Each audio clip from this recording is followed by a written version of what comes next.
네, 오늘 야외 예배를 맞아서 예수님의 씨 뿌리는 비유를 함께 생각을 해보려고 합니다. 사실상 우리가 야외 예배를 나왔다고 해서 비로소 자연에 나온 건 아닌데, 야외 예배 나오면 항상 자연에 대해서 생각을 하고 얘기를 하게 됩니다. 안 그래도 사실은 하나님이 지은 세상 속에서 살고 있는데, 그렇죠?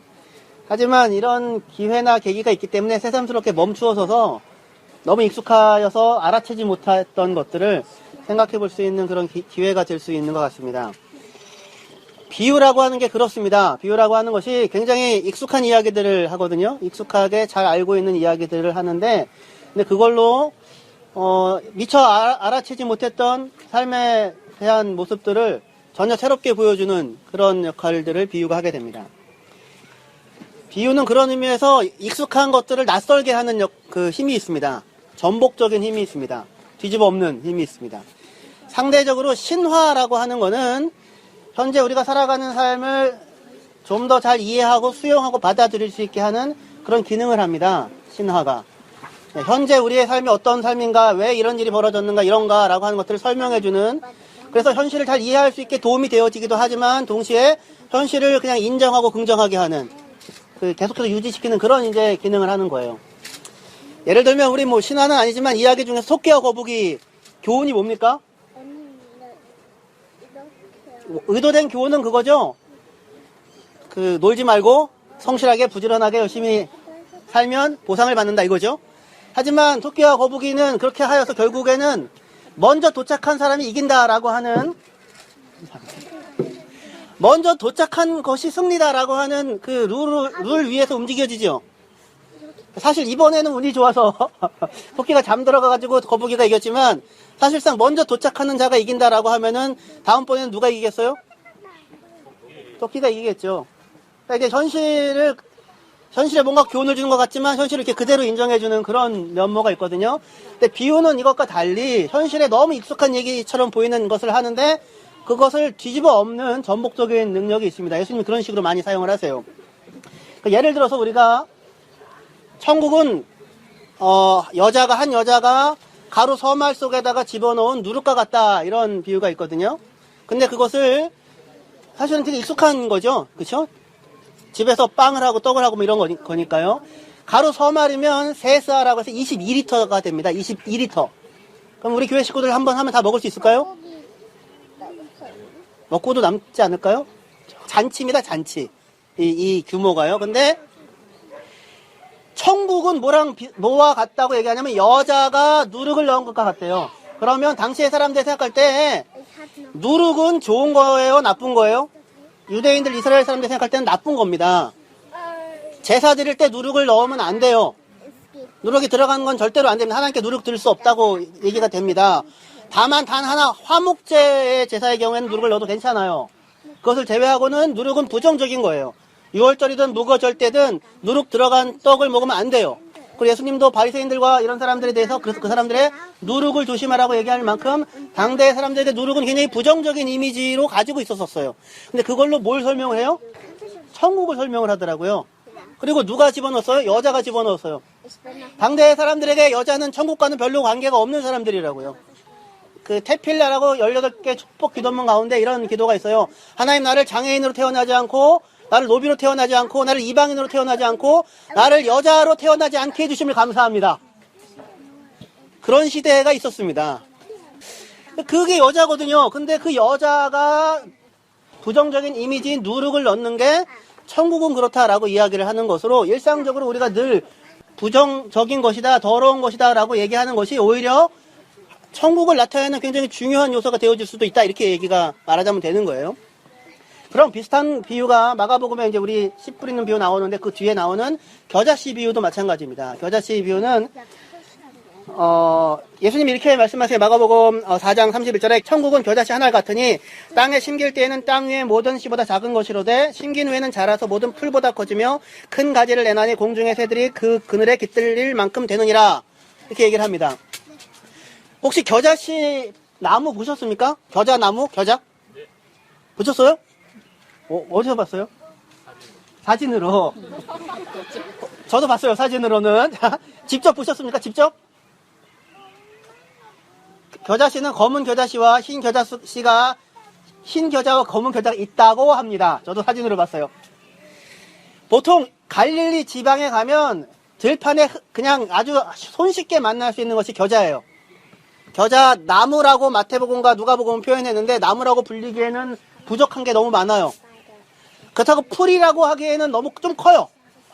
그래서 이렇게 작게 자라는 겨자도 있지만 한 1.8m 정도 자란대요. 저만큼 자라거나 더 큰 것도 이렇게 있는 거죠. 어떤 건 한 2m 정도 될 수도 있는 것이고.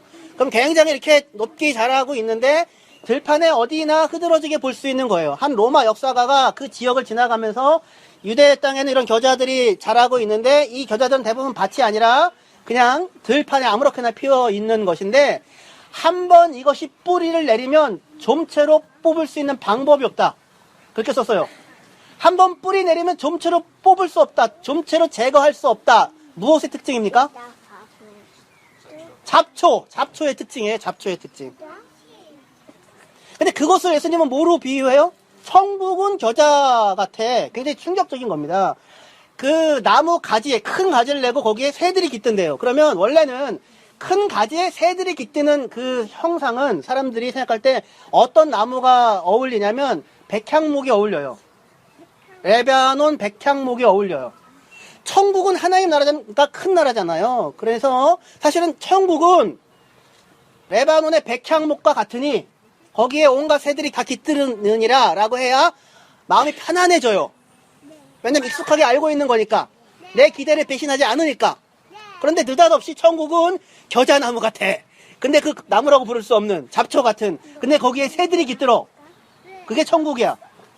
무슨 얘기겠습니까? 그러니까 사람들이 지금 생각하고 기대하는 것은 하나님의 나라는 뭔가 큰 나무, 그럴듯한 곳, 대단한 어떤 모습을 가지고 있어야 되는 거예요. 그 풍성한 큰 나무 그늘에 새들을 깃들게 하는 그게 천국이라고 사람들이 생각을 한다고. 그걸 기대를 하고.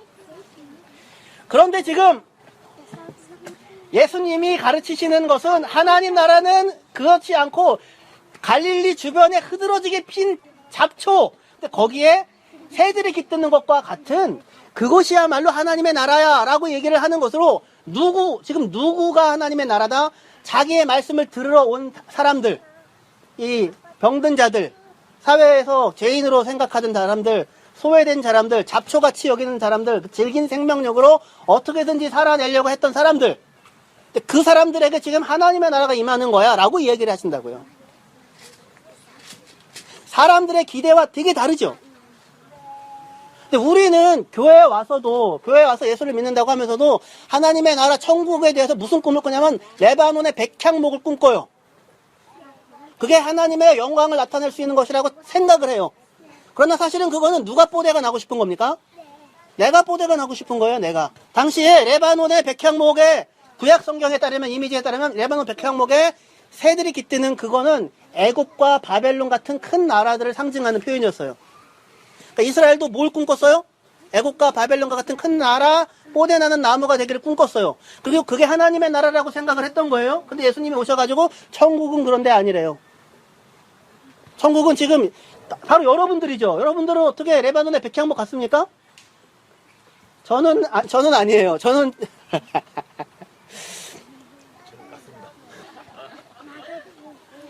저 인간에게도 깃들어요. 저 인간에게도.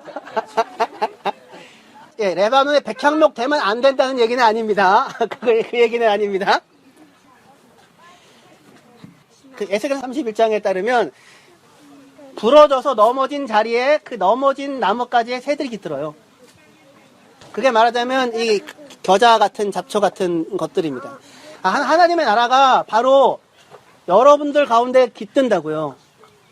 근데 우리는 뭘 하냐면 백향목을 만들려고 한단 말입니다. 뽀대가 나고 그럴듯하고 완벽하고 있어 보이고 대단한 것이어야지 하나님이 깃드는 하나님의 나라라고 생각을 하는데 아니고 흐드러지게 핀 그냥 이런 잡초 같은 자리인데 거기에 기꺼이 다른 사람을 품을 수 있는 새들이 깃들 수 있는 하나님의 나라의 풍성함이 거기 거하더라고요. 그러면 그 겨자는 막 그냥 이 줄기가 가지가 이딴만한 가지입니까? 안 그렇다고요. 안 그렇다고요. 그러니까 그냥 여러분들이에요, 여러분들.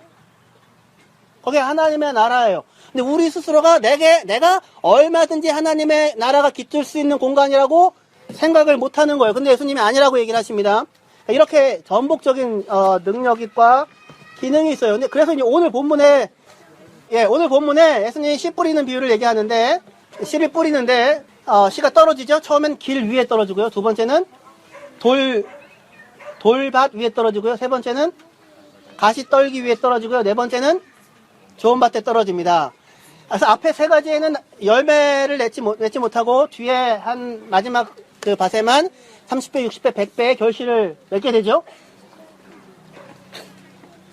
네 가지 밭이 있는 게 아니고요. 한 밭 안에 네 가지 형태가 있는 겁니다. 여러분들을 스스로 생각할 때 여러분들은 어느 밭입니까? 길가 위에는 말씀을 던져졌는데 속에 들어가지를 않아요. 들을 생각이 없어요. 하나님의 말씀이 들려지는데 익숙하게 걸어 다니면 길이 나죠. 그러니까 익숙하게 내가 알고 있다고 생각하는 그 삶의 습관들 때문에 하나님의 말씀이 들려지지가 않는 거예요. 아예 들어가지가 않는 겁니다. 대표적인 사람들이 바리새인들인 거예요. 우리도 모르게 어제 청년부 모임에서 회개가 뭐냐라고 했더니 그 회개를 얼마나 자주 하느냐 그랬더니 분기별로 모아서 한다고 하더라고요. 분기별로 모아서 한다.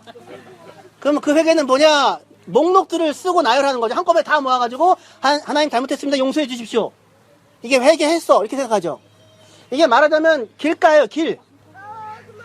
익숙하게 그냥 그게 회개라고 배워왔어요. 근데 사실은 그냥 그거는 내 마음이 좀 편안해지면 좋겠다라고 하는 행동에 불과한 거죠.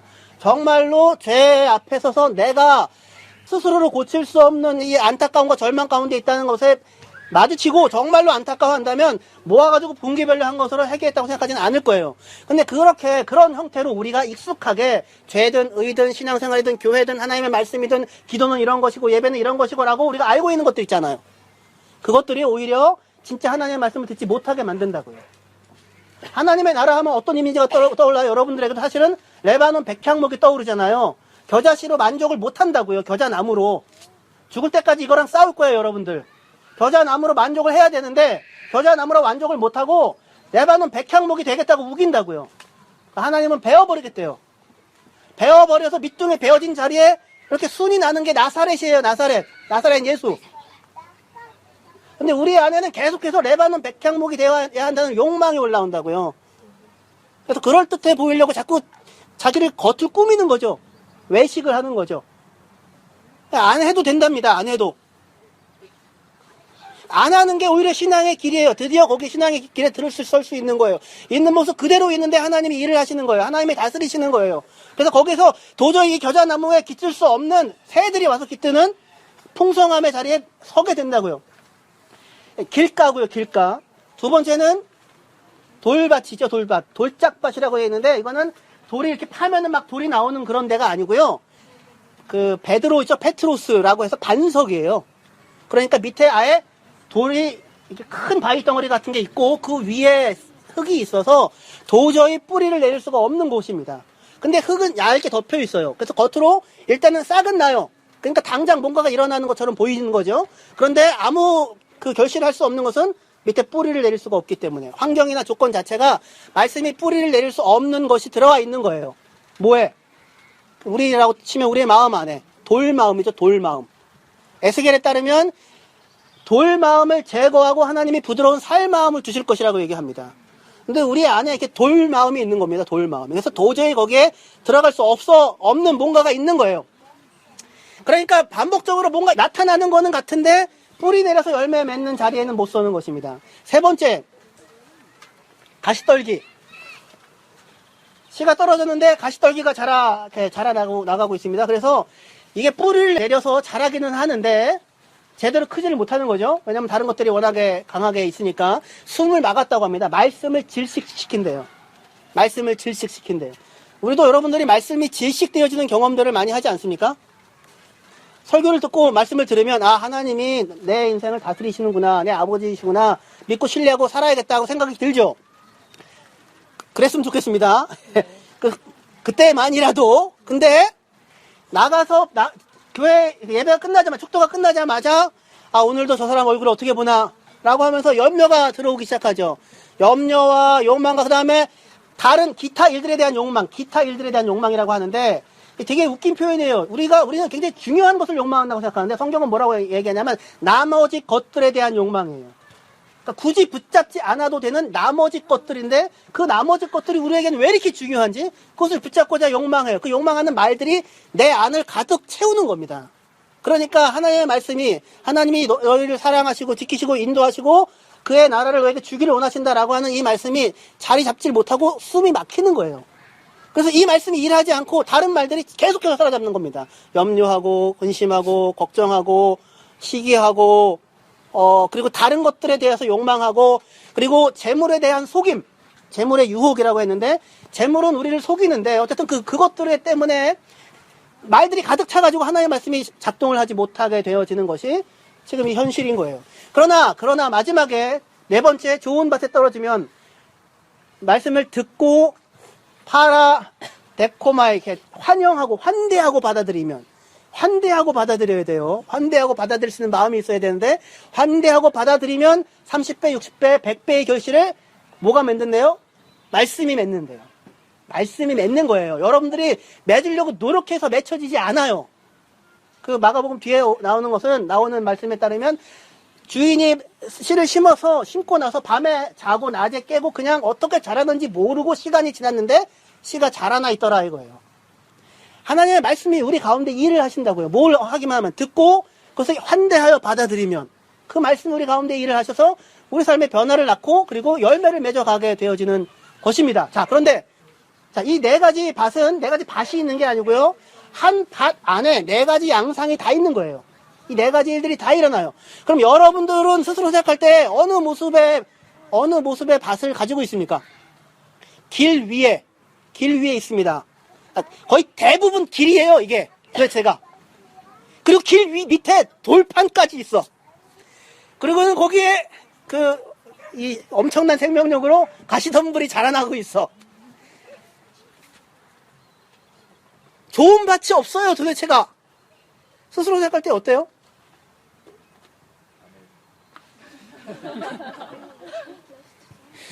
우리는 지금 좋은 밭이 되자고 생각을 하는데 좋은 밭이 되자가 문제가 아니라 먼저 내가 잔뜩 길이 나가지고 원래 그 밭이라는 게 그 경작을 안 하고 있을 때 사람들이 지나다니거든요. 그냥 막 아무렇게나. 그러니까 길이 많이 날 수밖에 없는 거예요. 그러면은 우리는 사실은 길 잔뜩 아주 그냥 달고 다른 나도 모르게 내 안에 형성되어져 있는 것. 그래서 하나님의 말씀이 아예 들어오지도 못하게 만드는 것. 그것으로 가득해요. 그리고 돌 같은 완악한 마음이죠. 도저히 말씀이 뿌리 내릴 수 없는 그런 마음들이 그 안에 있다고요. 그 마음들이 있고, 그리고 세 번째, 뭐죠? 가시덤불이 끊임없이 자라나죠. 잡초보다 더 세게 센 생명력으로 자라나고 있어요. 이게 누구의 마음이다? 누구의 모습이다?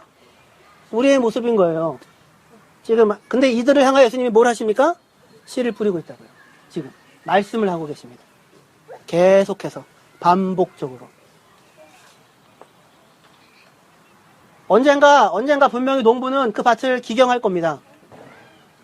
원래 그렇게 해요. 먼저 이런 데에 뿌리고 나서 나중에 밭을 다 갈아엎습니다.